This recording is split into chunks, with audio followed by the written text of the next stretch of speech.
Hello friends, তোমরা সবাই কেমন আছো? আমি প্রিয়াঙ্কা চলে এসেছি তোমাদের সামনে একটা মিনি ব্লগ নিয়ে।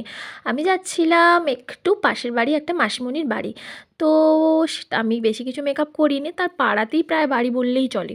তার জন্য আমি একটু লোটাসের ডে ক্রিমটা লাগিয়ে নিয়ে হালকা করে লিপ বামটা লাগিয়ে নিয়েছিলাম, আর লিপ বামটা লাগিয়ে একটু ঠোঁটটাকে ঘষে নিয়েছিলাম। এটা আমাদের মেয়েদের একটা দোষ। তারপর সিঁদুরটা পরে শাঁকা পলাতে লাগিয়ে নিয়ে টিপটা পরে নিলাম ম্যাচিং ম্যাচিং। আমি পুরো রেডি। তো কেমন লাগছে বলো? তারপর চলো আমরা হাঁটতে হাঁটতে পৌঁছে যাবো তার বাড়িতে, কারণ আমাদের প্রায় পাশেই তার বাড়িটা।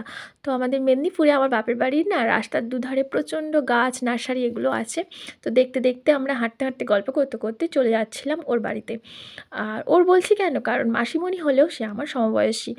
আর এই দেখো সুন্দর সুন্দর, কি সুন্দর না বনফুল বলে না, সেই বনফুলের গাছ। তারপর এটা হচ্ছে আমাদের মেদিনীপুরের একটা ব্যাপক জিনিস, যেটা কি না ভয় লাগে এখন চাপতে, বিশেষ কারণ এটাকে চড়েই আমি আগে স্কুলে যেতাম, কিন্তু এখন অভ্যেস না থাকার কারণে একটু ভয় ভয় পাচ্ছিলাম। এটা হচ্ছে একটা খাল, আর খালের ওপারে যাওয়ার জন্য এই মাচাটা আমাদেরকে পেরিয়ে যেতে হয়।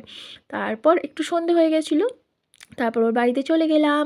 তারপর ওর বাড়িতে গিয়ে দেখো একটা তোমার জিনিস দেখাবো, দোলনাটা আমার খুব ভালো লাগে। তারপর ওরা চা দিল, তো রেডি, আর ক্রিম কেক আর বিস্কুট, ব্যাস আমি তো রেডি। তারপর আমাদের মেদিনীপুরের মুড়ি আর বিখ্যাত চপ শশা মুড়ি, ব্যাস।